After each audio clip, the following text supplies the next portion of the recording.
Beacon Hill Studio, brought to you in part by Geico. Yeah, we are outside the Beacon Hill Studio with Cosmo Macero of O'Neill & Associates, Peter Kagis of the late Boston Phoenix. They are the heavy hitters. Gentlemen, both of you got your start in newspapers, worked in the business for a long time. John Henry buys the Boston Globe, $70 million.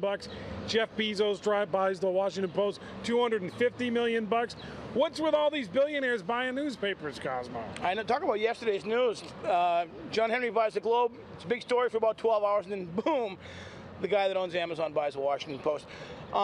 Hey, newspapers have owned baseball teams. Now baseball teams own newspapers. I think it's a good thing when wealthy individuals step in and say, hey, I want to rescue this newspaper, or I want to continue to promote this industry and keep it alive.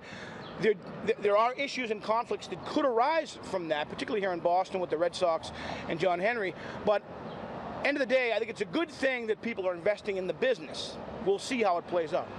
Well, what's interesting here is and I suppose many viewers receive this information via Twitter or other social media or online.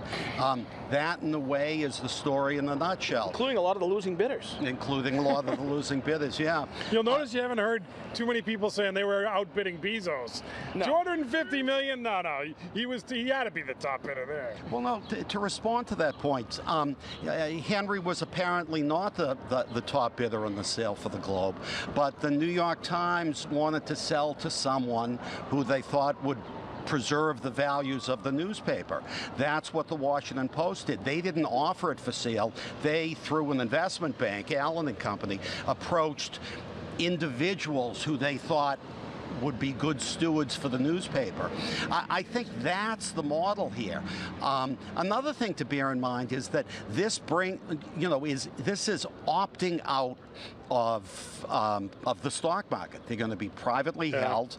They're not going to be under pressure for quarterly returns.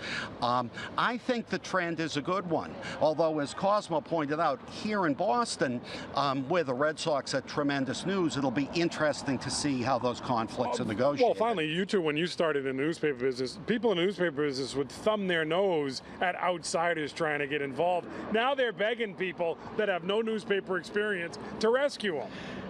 At every newspaper in America and elsewhere, they're still trying to figure out the model, they openly acknowledge that we haven't figured it out yet, and maybe this guy will have it. I will say this: I believe he paid John Henry $70 million in cash.